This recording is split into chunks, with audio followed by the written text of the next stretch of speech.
最近中國出咗一個頗有策略味道嘅新政策，就係針對外國旅客嘅即買即退稅措施，而且呢個措施係全國推行，即係話外國人嚟中國旅遊買嘢，可以即時退翻消費稅，最高達到11個百分點。喺美國加緊關稅嘅同時，中國反而透過鼓勵消費，將戰場由出口貿易轉向國內嘅市場。其實自從美國針對中國加徵超過100% 嘅關稅之後，唔少嘅生活用品，例如牙膏、番梘、雞蛋、電視，喺美國都出現咗明顯嘅加價或者係短缺。有啲中國品牌嘅產品由於個價錢平，而家喺美國都俾人搶購一空。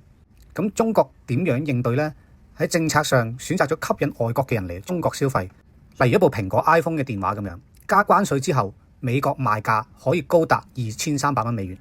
但係喺中國度買再加埋退稅，淨機價只係需要1575蚊。咁你買2部機已經係抵翻晒成張嘅來回機票。如果再買埋啲奢侈品或者無人機，退稅之後可能仲平過歐洲。某程度上，呢個政策係將國際嘅消費戰由太平洋嘅對岸搬咗嚟中國本土嘅商圈。當然，成個佈局唔止為咗帶動購物，仲可以連帶推動酒店、交通、餐飲等等嘅服務性行業。中國而家行緊超過60個國家或者地區開放免簽或者互相免簽證，促使旅遊嘅便利度不斷提升。你可以話呢一場貿易角力唔只係稅率幾多、成本幾多，而係背後供應鏈、消費力同市場吸引力嘅對決。而最終邊一邊可以喺不確定嘅環境中保持吸引力、擴展市場，就可能係呢一場博弈中嘅真正贏家。政策點變，市場點樣應對，重點係你睇唔睇得通背後嘅邏輯。